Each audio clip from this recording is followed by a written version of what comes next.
Joseph Murphy, Moć podsvesti. Pregled najznačajnijih stavova. Mislite dobro i usledit će dobro.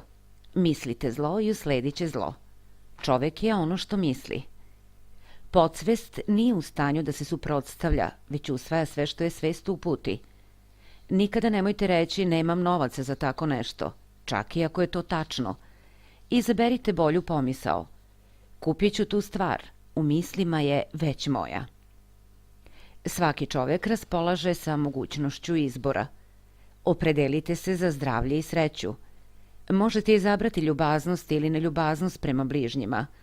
Opredelite se za saradnju, veselje, prijaznost i zapazit ćete povoljnu reakciju svih oko sebe. To je najbolji način da se razvije pozitivna ličnost. Svest je čuvar kapije, njen osnovni zadatak je da spreči prodiranje lažnih utisaka do podsvesti. Opredelite se za verovanje u mogućnost pozitivnih događaja. Čovekova najveća moć je sposobnost izbora. Izaberite sreću i izobilje. Izjave i sugestije drugih nemaju moć da vam nanesu bol. Jedina snaga koja vas može povrediti jeste vaš sopstveni složeni vaša autosugestija. Odlučite se da odbacite misli drugih i prihvatite isključivo sopstvene pozitivne sugestije. Pazite šta govorite. Na kraju ćete morati da položite račun za svaku izgovorenu reč. Nikada nemojte reći propašću, izgubit ću posao, nisam u stanju da platim stanarinu. Podsvest ne zna šta je šala i svaku misao shvata ozbiljno. Svim silama se trudeći da je sprovede u delo. Vaš nije zao. Nijedna prirodna sila nije sama po sebi zla, već se ponaša u skladu sa načinom na koji je koristite. Upotrebljavajte svoj kao iselitelja, nadahnuće i uzročnika sreće svojih bližnjih. Nikada ne recite nisam u stanju to da učinim. Prevaziđite strah uz pomoć sledeće rečenice. Koristeći snagu svoje podsvesti u stanju sam da učinim sve na svetu. Počnite da razmišljate sa stanovišta večitih istina i životnih principa. Zaboravite na strah, neznanje i praznoverje. Ne dozvolite drugima da razmišljaju umesto vas. Sami birajte sopstvene misli, donosite sopstvene odluke. Svaki čovek je kapetan svoje duše, podsvesti i gospodar svoje sudbine. Ne zaboravite, posjedujete moć izbora. Odaberite život, ljubav, zdravlje, sreću. Svaku činjenicu za koju svest pretpostavi ili poveruje da je istinita, podsvest će usvojiti i sprovesti u delo. Verujte u dobru sreću, ispravno delovanje i čudo zvano život. Čudotvorna moć podsvesti. Moć podsvesti nema granice. Ona nas nadahnjuje, usmerava, ona nam otkriva imena, prizore i činjenice uskladištene u pamćenju. Podsvest je dala znak za početak rada srca svakoga od nas. Brižljivo nadzire protok krvi u organizmu, reguliše varenje i ostale telesne funkcije. Kada pojedemo komad hleba, podsvest ga preobrazi u tkiva, mišiće, kosti i krv. Taj proces prevazilazi mudrost čak i najmudrijih ljudi na zemlji. Dakle, podsvest kontroliše sve vitalne procese i funkcije tela i posjeduje odgovor na sve probleme. Podsvest nikada ne spava, nikada se ne odmara, uvek je na poslu. Čudesnu moć podsvesti otkrićete na vrlo jednostavan način. Dovoljno je da joj neposredno pred spavanje iznesete neku želju. Uskoro ćete sa oduševljenjem otkriti da su se sile unutar vašeg uma oslobodile i krenule u ostvarivanje traženog rezultata. Dakle, u svakome od nas, u vama jeste izvor ogromne snage i mudrosti, jeste sila koja pokreće svetove, vodi planete i svakoga dana donosi novo rađanje sunca. Podsvest je izvor svih ideala, težnji i čovečnih dela. Upravo je kroz podsvest Šekspir spoznao velike istine vekovima skrivene od ljudske vrste. Na podstrek svoje podsvesti veliki grčki vajar Fidija je kamen i bronzu pretvarao u lepotu, simetriju i srazmeru. Podsvest je italijanskom slikaru Rafaelu omogućila da naslika svoje Madone, a Ludvigu van Beethovenu da komponuje svoje simfonije. Davne 1955. godine sam držao nekoliko predavanja na Univerzitetu joga u Rišikešu u Indiji i tom prilikom razgovarao sa jednim od svojih slušalaca, inače lekarem iz Bombaja. Ispričao mi o doktoru Jamesu Esdaleu, škotskom lekaru koji je radio u Bengalu, još pre otkrivanja etra i bilo kog drugog savremenog metoda anestezije. Sredinom prošlog veka, između 1843. i 1846. godine, dr. Esdale je obavio 400 teških operacija svih vrsta, kao što su amputacije, uklanjanje malignih i benignih tumora, operacije na oku, grlu i sl. Pri tome se služio isključivo mentalnom anestezijom. Moj slušalac mi je rekao i da je smrtnost nakon operacija doktora Esdalea bila izuzetno niska, ne veća od 2 ili 3%.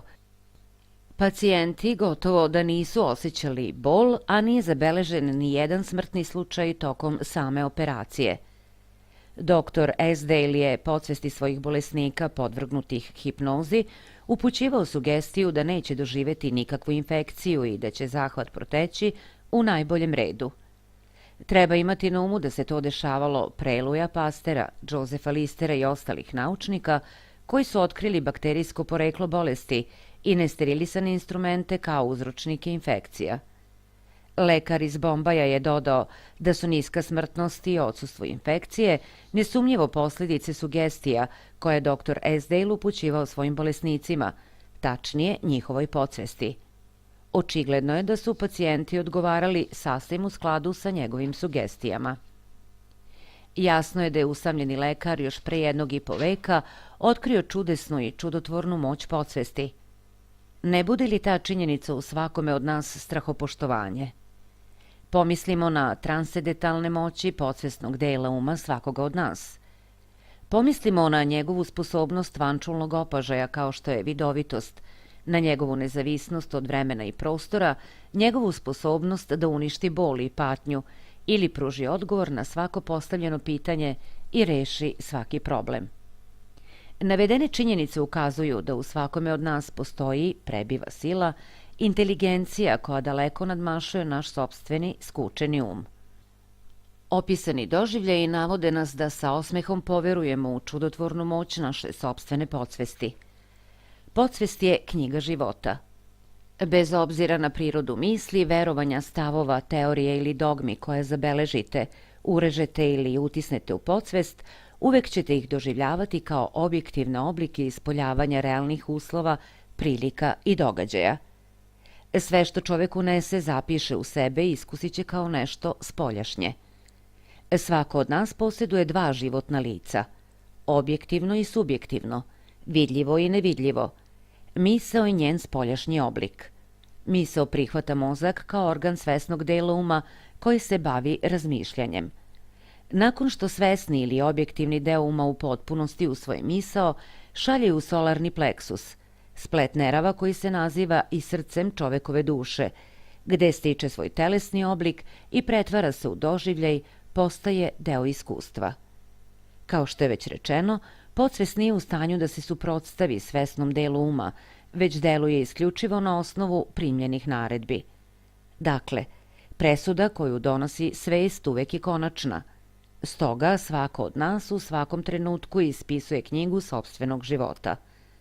Kako je rekao američki eseista Ralph Waldo Emerson, čovek je ono što misli. Sadržaj utisnut u podsvest obavezno stiče spoljašnji pojavni oblik. William James, otac američke psihologije, rekao je da sila sposobna da pomera svetove leži u podsvesti svakoga od nas. Drugim rečima, podsvest je obdarena beskrajnom inteligencijom i bezgraničnom mudrošću. Napaja se sa skrivenih izvora i naziva se zakonom života. Upravo je zbog toga podsvest sposobna da učini sve, pomeri nebo i zemlju kako bi sprovela zapovesti dobijene iz svesti. Zato bi trebalo voditi računa da te zapovesti, ti utisci budu uvek ispravni i konstruktivni. Svetom su rasprostranjeni beda i haos, jer ljudi jednostavno ne razumeju međuzavisnost sopstvene svesti i podsvesti. Tek ukoliko postignemo da navedena 2 principa zajednički deluju u međusobnom skladu, slozi, miru, Uživat ćemo u zdravlju, sreći i spokojstvu. Tamo gde svest i podsvest deluju skladno i istovremeno, nema bolesti i nesloge. Hermesov grob je otvoren s velikim iščekivanjem jer je postojalo uverenje da skriva najveću tajnu svih vremena.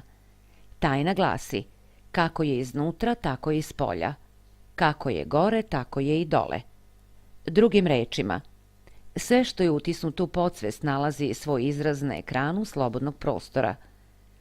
Takvu istinu propovedili su i Mojsije, Isaija, Isus, Buda, Zarasutra, Lao Tse i svi ostali prosvećeni mudraci tokom ljudske istorije.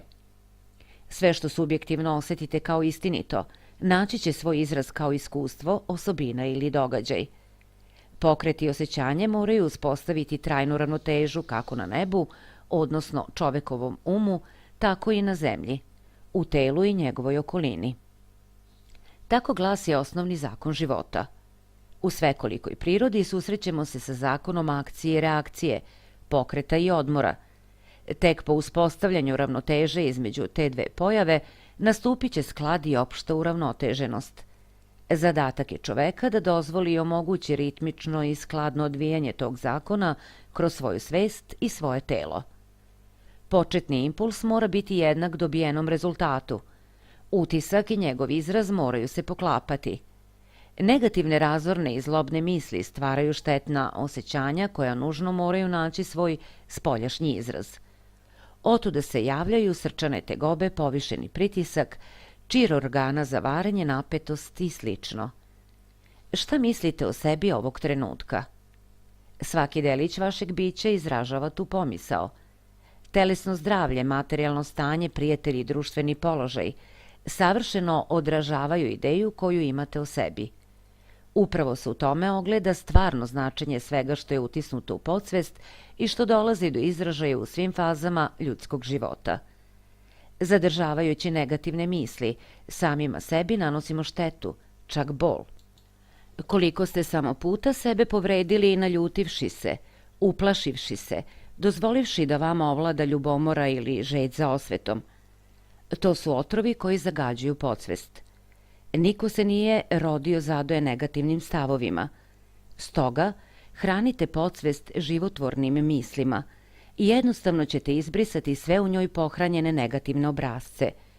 Budete li dovoljno uporni, poći će vam za rukom da istisnete celokupno negativno nasleđe.